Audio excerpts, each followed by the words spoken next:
Hello, friends, enemies, and those still under review. Welcome to my channel, Elle Chats, where I chat about things that interest me and maybe make some videos about things I'm a fan of. Welcome to 2026. Do you know what that means? New Year's resolutions. I think that resolutions get a bit of a bad rap. In my opinion, most people try to do a complete overhaul of their life and hope that it sticks. Once it fails, I think that one gives up and declares to the world that resolutions are not good, terrible, and no one should ever do them. It's also given rise to the trend I've seen of people proclaiming that resolutions don't need to be for good, but can be for evil or will actively get worse. With all this hubbub around resolutions, who's actually followed through on one of those three things? Me. I have. Last year, I resolved that I was going to take control of my health again. I was unhappy with how I felt, and I decided I wanted to change that. I decided that I would start small and keep doing what I was already doing, running. I started running in 2023 and have been semi-regularly running up until the start of 2025. Part of health is weight. I brought my weight back down to a range that I'm personally comfortable with. While I am comfortable with throwing out numbers, I know that it makes others uncomfortable, and weight isn't really the focus here. What the focus actually is how I made it sustainable. I chose a goal I could stick to, increased my physical activity, and gave myself grace when I failed. I live by the 80-20 idea, where I do things right 80% of the time, give myself grace for the other 20%. I definitely failed at times where I would eat too much or not work out as much as I should have. You know what I did the other 80% of the time? Stuck to the plan. It's important to realize that failure is not necessarily the end of something. This is something that I took a while to learn and understand on an emotional level.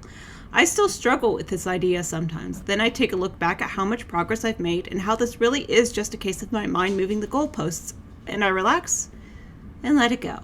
The good news is that I succeeded at my goals. Pivoting back to the running for fear of sounding too preachy, a subset goal of taking control of my health is that I wanted to run a marathon by the time I was 30. I figured that doing it in the same calendar year that I turned 30 meant that it still counted. So I did. I definitely felt a bit overwhelmed at times with how many miles I was running. I even had to take 2 weeks off about a month in because I had an appendectomy. I ran 9 miles for one of my long runs, and I guess my appendix decided it was done with the shaking and bouncing around. It was like, boss, I'm out. Have fun running those miles.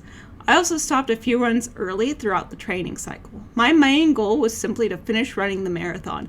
My stretch goal was 4 hours and 30 minutes. My next goal was to finish in under 5 hours.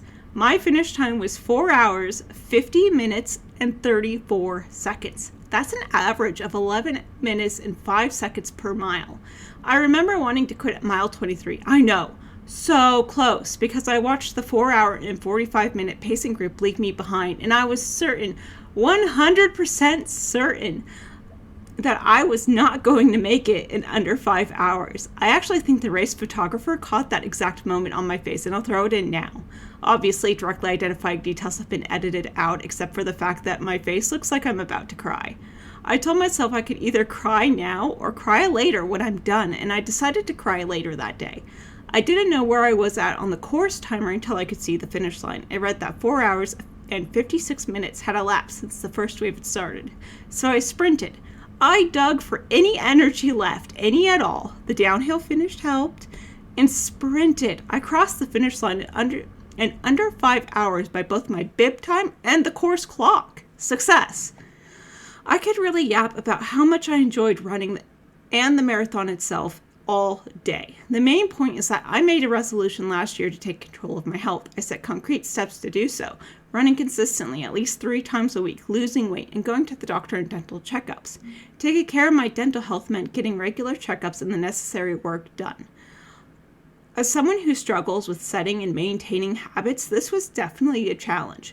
I do try to ensure that I at least brush my teeth every night, even if I'm not doing the full routine.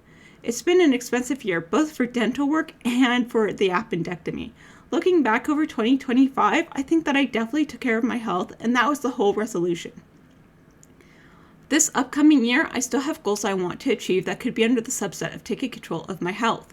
I have a small dream of being able to run a half marathon in under 2 hours. I'm currently sitting at about 2 hours and 17 minutes for my PR.